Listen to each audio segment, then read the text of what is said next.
Hello and welcome to Tell Me How You Did It.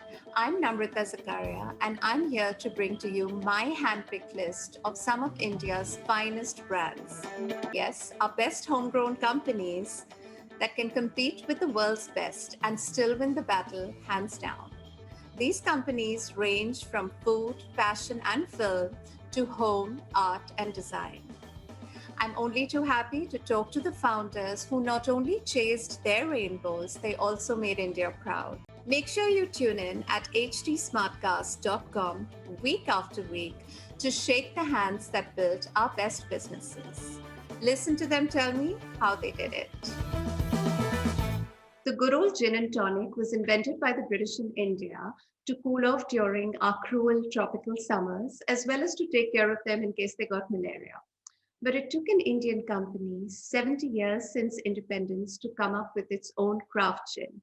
Never mind, Greater Than and its parent company, Neo Spirits, have more than made up for lost time by bagging a very prestigious nomination this year for, they've been nominated as the International Gin Producer of the Year by the International Wine and Spirits Competition. This is akin to the Oscars of the alcohol world.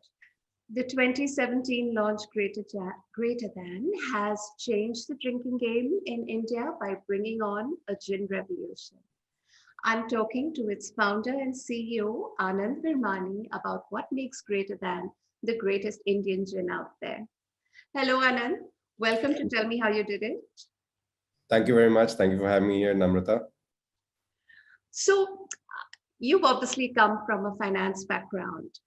How do you go from banking to alcohol? Wasn't so much banking. I actually started off my career in consulting with one of the big four, Deloitte. Ended up, I knew I wasn't going to end up doing that for too much longer, and ended up trying to figure out a way to get into the alcobev business because just the brands in the alcobev business fascinated me and how malleable and premium they were getting. So. That's really where it all started from. Ended up somehow getting a job in a Scotch whiskey company called William Grant and Sons, which was a small one at that point, especially in India. They, of course, had Glenfiddich and Balvenie and Grants, but the sort of ace in the hole was Hendrick's gin, which in 2010, when I joined them, we were launching that brand, and no one wanted to drink gin. So that's really where the journey started from. And fast forward to 2015, when I was helping a friend of mine start a wine and cocktail bar in Khan Market, Delhi. This one's called Perch. We noticed that lots and lots of people were coming in and asking for gin and gin cocktails. Are you not a part of Perch? Are you not a partner there? Because it's my go-to watering hole every time I'm in Delhi.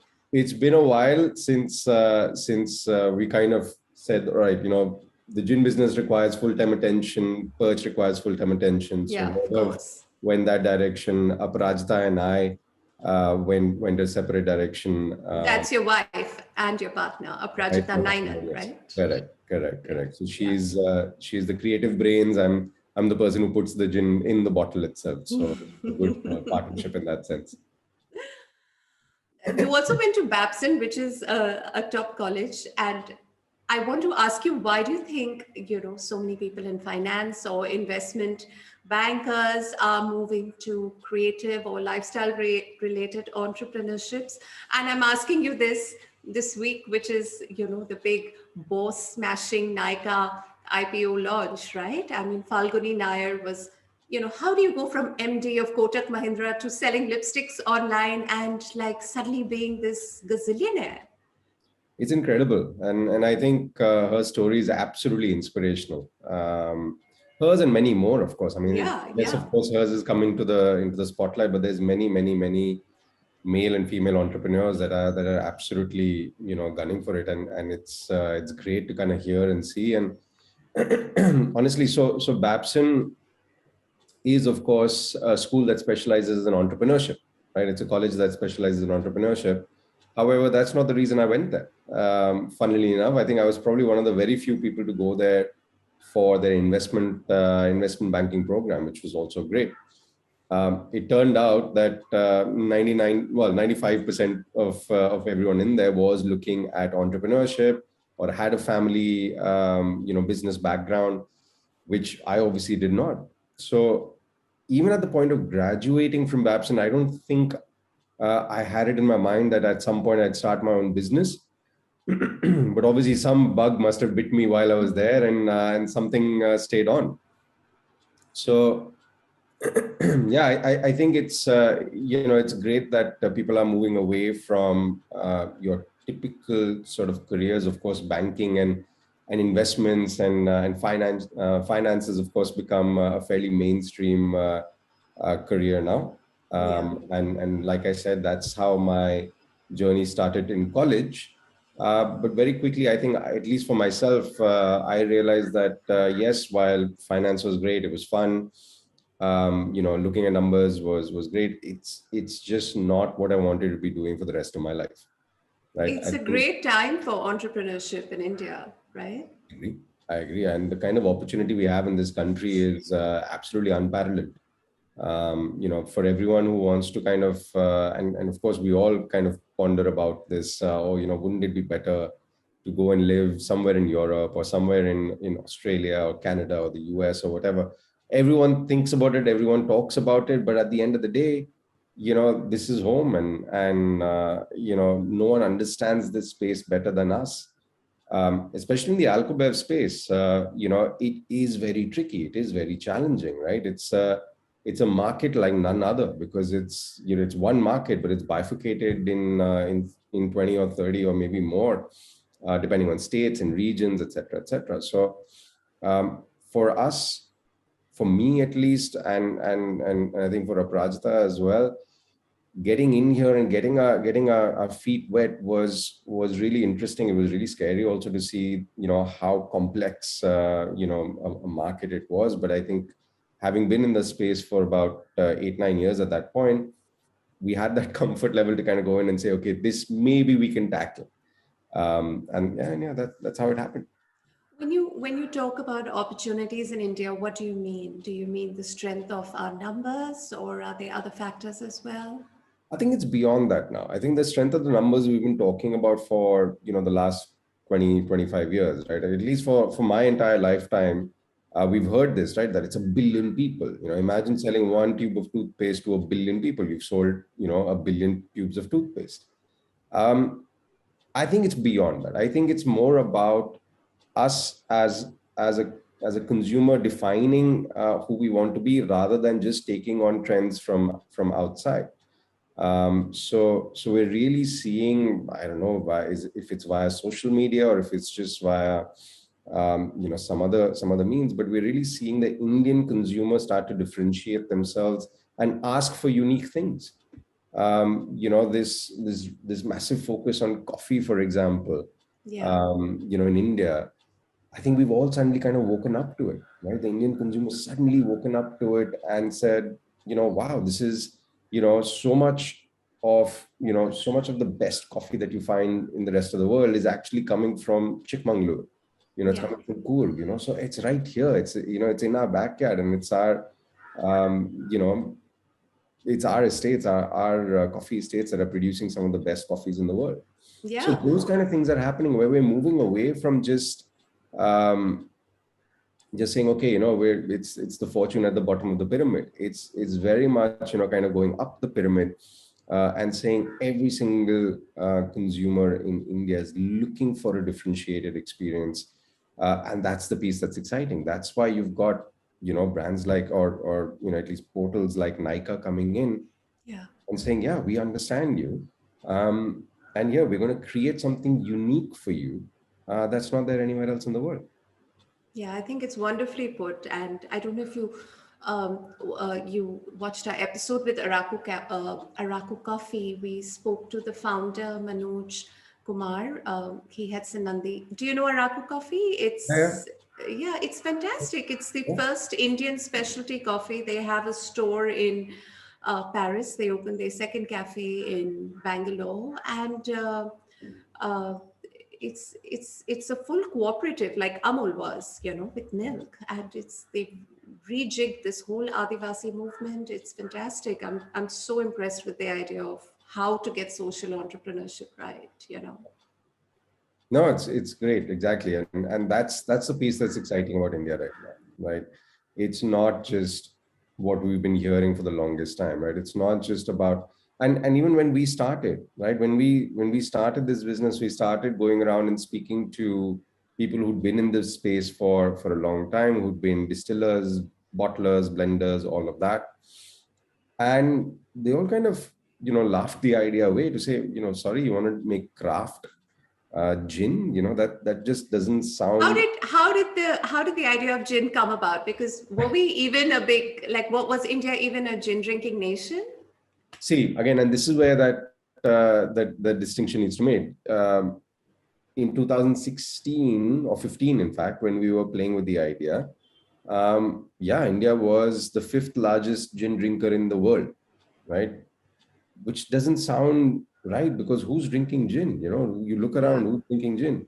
And what are the gins? I mean, I don't think we So, had so, anything that wasn't imported. so the statistic, of course, was true. But I guess the pinch of salt that you have to take it with is the fact that most of it was priced at 250 rupees and below. Ah, So it was things like Blue Ribbon, things like Blue Moon, um, Caryus gin in Rajasthan made up half of that. They were almost selling 1 million cases by themselves, and it was priced at 150, 200 rupees a bottle. a So million cases. yeah, it's one of those things, in India, those numbers are not as crazy as they would sound anywhere else in the world. So so that kind of is the pinch of salt that we had to take this with. And we said, okay, yes, people are drinking gin in India, but not the kind of gin that we are talking about, not the Yeah, kind of gin that we want to be producing in any case. yeah, So yeah, so that, I think we kept that aside, and we said, all right, when we were at Perch, we said, okay, people are really coming in and looking for gin, and they were asking for things like Hendrix and Tanqueray and Monkey 47, etc. So clearly, people are looking for gin, but we just don't have any good gin options to serve them. yeah. So the choice we have is Blue Ribbon, or one of your imported brands like Bombay Sapphire or Beefeater or Gordon's, etc. Which are great. Sure, they're fairly standard. They're great. They're imported, but they're unnecessarily expensive because of the taxation that happens on anything imported in India. Yeah. And also, they're not the most exciting, right? Due credit to them, they're massive, but nothing exciting about them. I mean, they're fairly plain Jane. So where the rest of the world is going crazy with all forms of all iterations of gin, all kinds of spices and botanicals being used in there, all kinds of stories being told. Here we are with either really cheap mass-produced gin made in India, or fairly generic brands coming from outside. Where's the excitement? Where's the story? So that's kind of really where it started from. And we started thinking about creating a gin for India, from India. And yeah, and then the rest is now, I guess, recent history for us. Is it true that you found it hard to find a distilling and a bottling unit because the quantity you wanted to produce was so small? Yeah, we did. So again, back when we had the idea, we said, okay, let's actually go around and explore who might be able to make this for us, because between myself, Aparajita, and Vaibhav at that time, we had no distilling experience, right? So for us, we really would have needed help, and the solution in our minds was that we'll get someone else to make this for us, someone with the right expertise, someone with distilling knowledge, etc., and experience. And we'll work on the branding side. That's really our forte, right? We'll work on the branding side, we'll work on the marketing side and everything, and make it big. However, that first step was a bit flawed in itself, because when we did go out and started speaking to people, saying, listen, can you make a craft gin? Can you make a really good gin for us? We'll work on the recipe with you, etc. A couple of things we discovered. Most distillers in India were either did not have the equipment or did not have the willingness to actually go and do something like this. We would walk into the door and tell them, listen, we want to do this. We want to create a craft gin. And first they would say, why are you making a craft gin? The market doesn't exist in India. Why are you wasting our time? Second, they would say, okay, sure. You want to make a craft gin, that's on you. How many cases will you make? How many, how can we help you? And we'd say, okay, we want to start with about 7,000, 8,000 cases, about that number. And they said, oh, okay, all right. So 8,000 cases a week. I said, no, 8,000 cases a year. And most would show us the door then itself, right? The one or two that said, okay, sure, fine, fine, we'll make it for you, right? Turned out they didn't have the equipment. They didn't have, the proper training. They didn't have the proper equipment. They didn't have a copper pot still. In India, traditionally, how everything's been made, how everything's been manufactured is you take, neutral spirit and you add flavoring to it, you blend it and you bottle it, right? That's really how, again, most spirits in India are made. I'm of course excluding the recent single malt kind of revolution as well, like Paul John and Amrut, etc. Yeah. But apart from that, that's really how it was made. So they said, okay, this is how we're going to make it.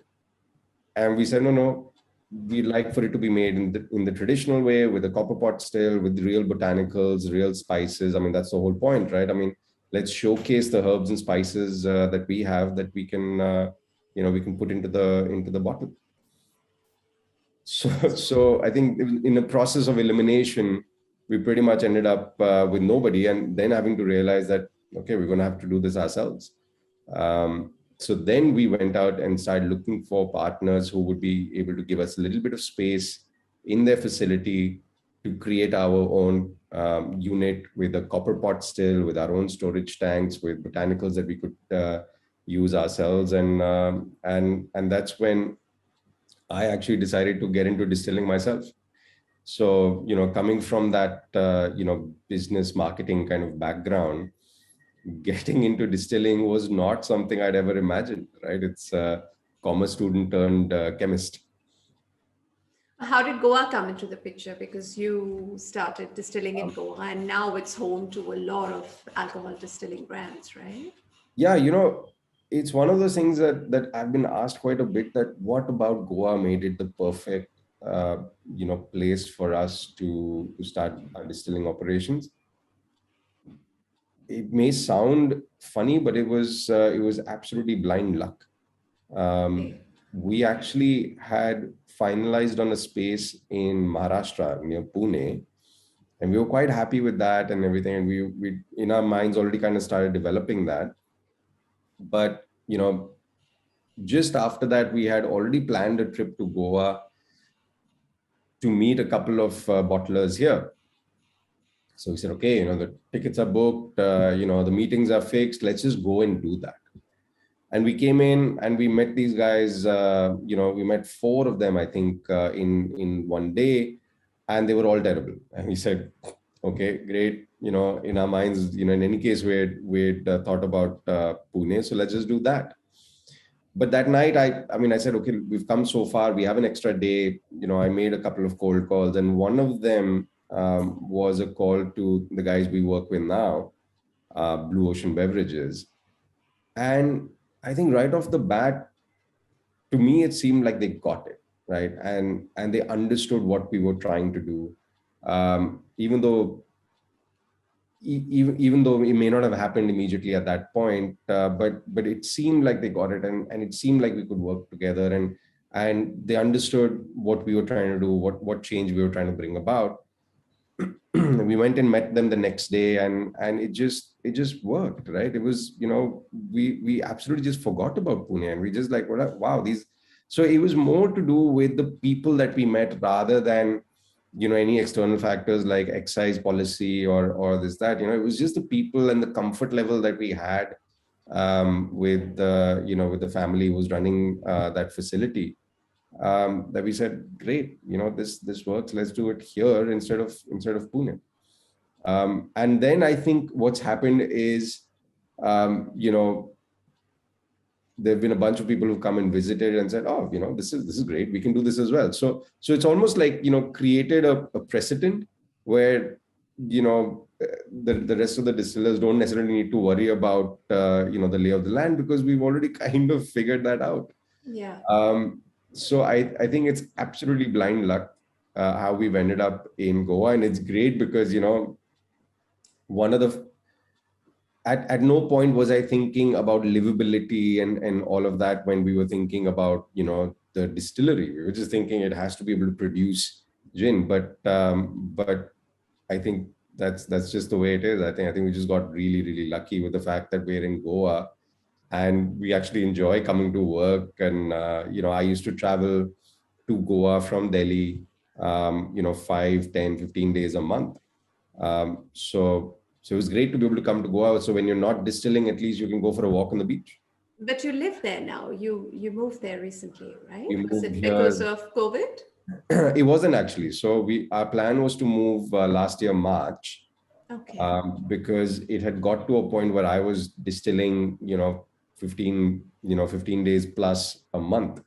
So I was actually spending more time away from home than at home. And Aparajita, of course, who's super involved, with the business.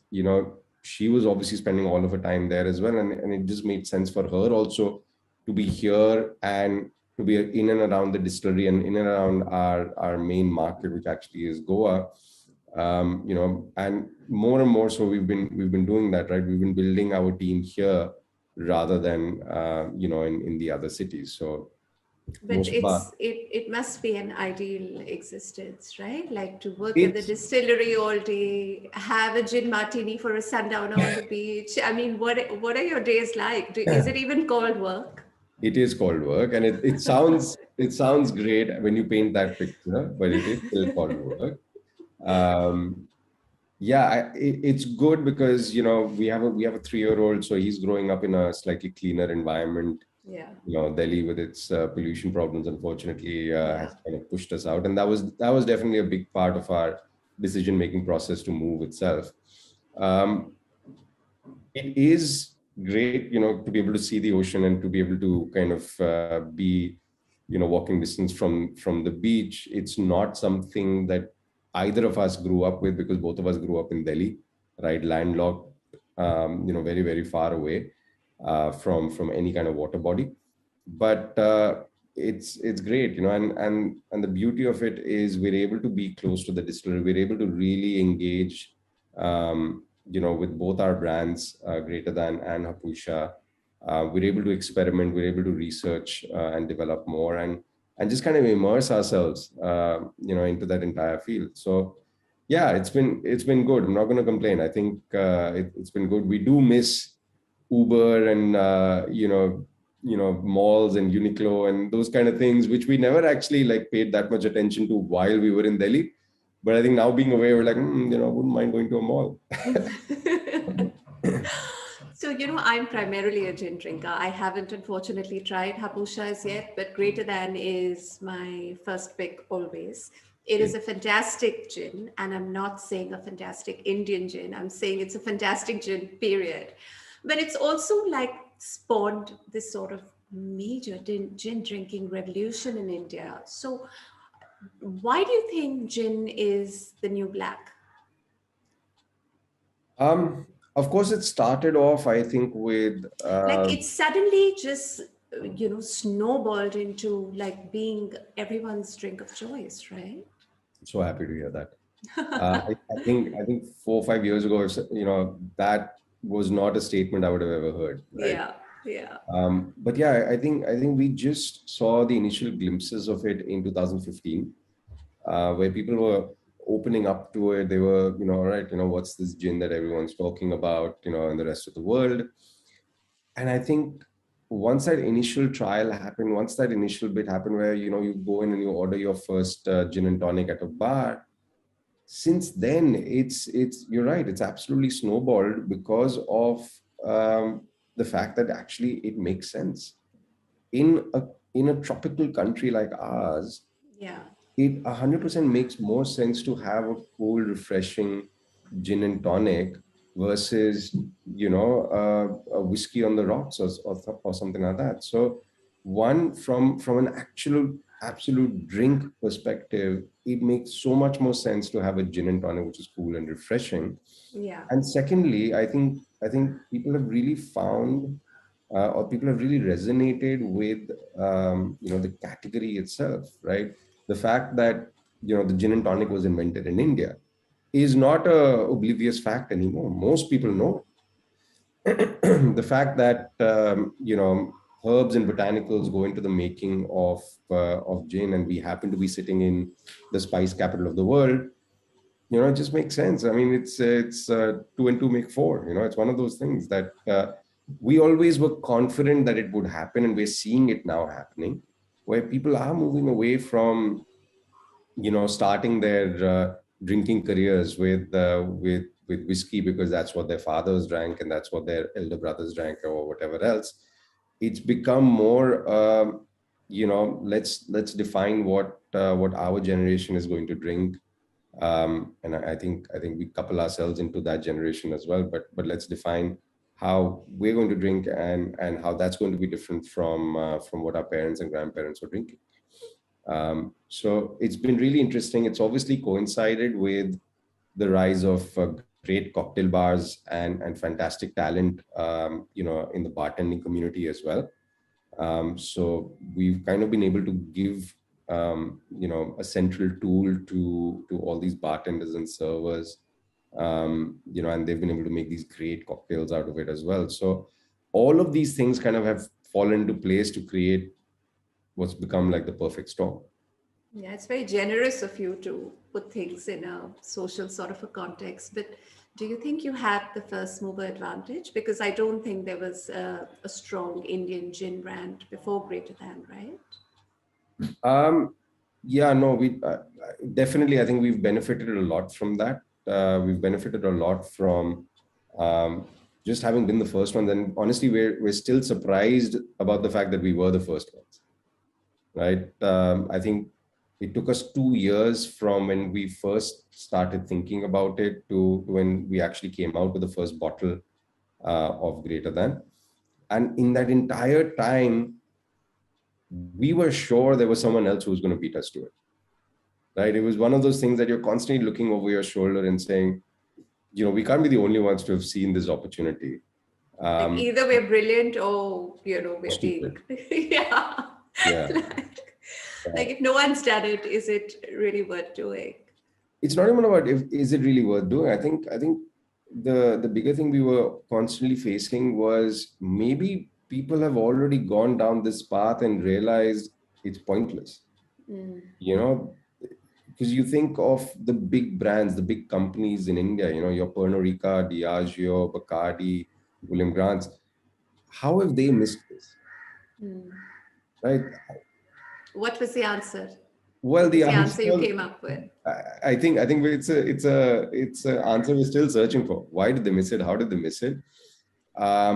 I certainly don't think it was worth a miss. I think it's obviously, we're waist deep in it. So for us, there's no looking back, and I think it's great. I think we've been able to see the market develop. So it was a case of, kind of going out there and seeing that there was an opportunity. It didn't exist. The market didn't exist at that point, Yeah. right?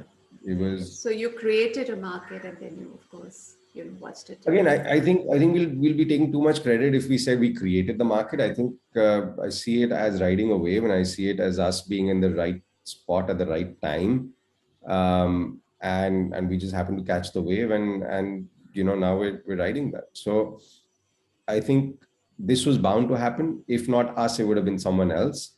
I think we just happened to see the signs a little bit earlier, and just went with it. And I think that was the benefit of keeping our ear to the ground, being in the industry itself, And honestly, we've got so much support from the bar industry as well, because they really see all of us as one of them, because we used to run a bar and everything, or at least we were involved with all of that. So and even from the consumer standpoint, I think the consumers also see us as one of them. We're not, this is how we dress. We're not those suited booted kind of people. So we're able to relate to our consumers. um, we think we know what they want because it's the same as what we want. And what we wanted at that point was a good gin for a gin and tonic to make at home. And that still stands true today. So for us, that's always what we're striving for. Even last year, when we came out with our first limited edition, it was really us saying, listen, we want to have some fun with this gin. Yes, greater than is being picked up, but we kind of want to have fun with this gin, and we want to not go down the easy path and create a pink gin, because that's what's happening in the rest of the world. Let's kind of create this really geeky gin for the gin nerds, right? For the people who are really into gin. And that's where we amped up, the juniper, in greater than, and said, okay, here we called it, juniper bomb. So, I mean, that's been really fun. That's been really, interesting, and that's what's been motivating us. Even this year, we've come out with, or we're just about to launch our second limited edition, which is called No Sleep. The No Sleep is a collaboration with these coffee guys called Sleepy Owl. Yeah. So we've actually infused, coffee beans into our gin, and we are now going to be coming out with that. So we've taken It sounds delicious. It is. It really is, and I think it makes a great gin and tonic. Again, one of those things that we're really excited about. We were up till about 2 a.m. last night having Negronis with the No Sleep gin. So I guess the first stage of R&D is, do we like it, and then we kind of take it out to the rest of the world. So the No Sleep works, right? It's something we really like. Would you be able to give me numbers, like how much of India drinks gin now versus, let's say, whiskey or rum or any of the brown Not beverages? enough. Not enough of India drinks gin. Even now, it's just under 1% of the spirits market. Under Uh, 1%. yeah. So even that's exactly my point, right? So whenever we would go to anyone and say we want to make a gin, they'd be like, yeah, but it's so small. It's 1%. Why would you want to make gin? But it's 1% of the total Indian spirits market, which of course encompasses, all your small cities, all the spaces where you're selling Royal Stag and, McDowell's number one and, Old Monk and those kind of things. So Yeah. our whiskey market is the largest in the world, right? Whiskey itself in India is 60% of the market. Brandy and rum make up another 30%, 35%, something like that. Vodka is 2%. Gin is 1%, So because it's what generally the white spirits don't do very well. they do well. I think we just have to look at it under the right lens. So if you take away most of your bulk spirits and your value spirits, then you will see that vodka and gin play a much larger role. I would say 10, 20, even 30%, or maybe 30% is pushing it, but definitely 25%, I think, is a space for the premium white spirits category, in the spirits category overall. So Fair enough. so yeah, I think there's a long way for us to go. Are we saying that we are going to become, that gin is going to become 10% of the spirits market? No. But can it become 2%, 3%? Yes. And that 2%, 3% is huge. It's still a very big number. Yeah. Massive. It's massive, right? And Yeah. and for us currently, as of last year, at least, potentially this year that might grow, with Greater Than and Hapusha, we're very lucky. We're very privileged to be in that position, but we're at about 35 or 37% of the premium gin market in India. So we're definitely hoping to propel that further. Um, we're hoping to keep things exciting with, limited edition launches, year on year. And yeah, and primarily led by some uh, home style research and development. That's impressive. What was the lockdown? What was the lockdown like? Was it hard to sell alcohol, or were people drinking more at home? I think lockdown, of course, was unfortunate in more ways than one, because it really brought things to a standstill for everyone. And I think we were very close to ground level when the F&B industry really took a big hit. Right, we've got Yeah. 7 million people employed in the F&B industry, which basically shut down overnight. Bars and restaurants really, struggled.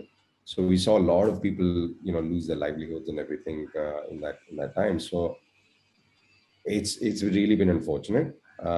I think we've again been very lucky to have weathered that storm fairly okay, without much of a scratch. We've Yes, of course, that drinking at the bar and restaurant pieces had totally gone away for that time, especially during your two lockdowns. But retail was open, right? You could buy and go home and drink at in your own space, which was I think that was during the second lockdown. I don't know. I I think that think was the first different in lockdown different was, yeah, states. first lockdown was definitely harsher, and for 2 months even retail wasn't open, Yeah. right? I think it was maybe June or July of last year when retail even started opening up. Yeah. So that was of course a bit of a blessing for us, and we decided to kind of limit ourselves a little bit. But even then, from 2019 to 2020, we ended up growing by about 75%, which is huge for us Yes. to be able to grow, to still be able to hire people. We came up with a scheme at that time where we said, listen, we'll we'll hire people on a temporary basis from the F&B industry, right? We'll give jobs to as many people as we can, and we'll pay them in commission. So they'll go out, they'll sell, whatever money we would have made, they will make, right? So instead of keeping that for ourselves, for us it's great, right? For us, we're able to kind of reach out to more people, but also provide temporary employment, wherever possible. So that was great. We ended up, doubling our team strength during that time. We were, I think, 20 people internally, and we ended up through that program and ended up hiring, I think, 25 or 27 odd people, which was great.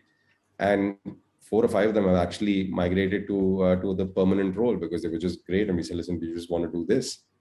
So we've actually had a couple of people who we've hired from that program. So post COVID, what does 2022 look like? Any new labels launching? What's coming up? So the no sleep gin is of course coming up. That's something we're going to be launching hopefully by in another 10 days time. If all the permissions and all are in place, we should be able to launch that. What else is new is, of course, we're expanding to newer territories. So India is unique there. Unlike let's say if I was to launch a agarbatti brand, we could produce here and sell wherever we wanted in India. That's not how it works in Alcobev. We have to register in each state separately. We have to pay excise duty every year in each state that we're registered in. We have to have different labels for each state. So it's a different beast altogether. So till last year, we were operating in 7 different states, primarily Karnataka, Delhi, Maharashtra, Goa, but also West Bengal, also Telangana, etc. This year last year we didn't expand into any new states. This year we're expanding into 7 new states. So we've already done Assam, Meghalaya, Arunachal. We've already done Rajasthan, and we're in the process of doing Pondicherry as well. And then we're going to add at least 2 or 3 more to that. So we're doubling up the number of places we're in. That's our little version of being aggressive in the market and saying, let's go out and let's spread the gin as much as we can. And yeah, I think that's really exciting for us as well. We've also tied up in and got some key partnerships in our export markets. So we already export to 17 different countries, and of them, we are now tying up with Maverick in the UK. Maverick Spirits is the most recognized craft spirits distributor in the world potentially. So we were very excited when they reached out to us and said, listen, we like to distribute you guys. We're like, wow, this is great. Similarly, with another distributor, probably just as strong in East Asia, based in Hong Kong. These guys called MetaBev. So these are really, I think, key strategic partnerships for us, and we couldn't be more excited. And the great thing about this is, it's not like we've gone looking out for these partnerships. They've come to us, and it's been, again, it's been quite unbelievable. Anand, it's been wonderful chatting with you. Personally, I've been such a fan of the brand, so this is a great deep dive for me. Thank you for your time, and shall we say it's gin o'clock? Always, always. Thank you so much, Namrata, for thinking of us and having me on this program. If you enjoyed the show or not, write to me on Instagram, Twitter, or Clubhouse at Namrata Zakaria. For updates on Tell Me How You Did It, follow us at HT Smartcast. We're on Facebook, Instagram, Twitter, and Clubhouse. To listen to more podcasts, log on to htsmartcast.com or suno naye nazariye se.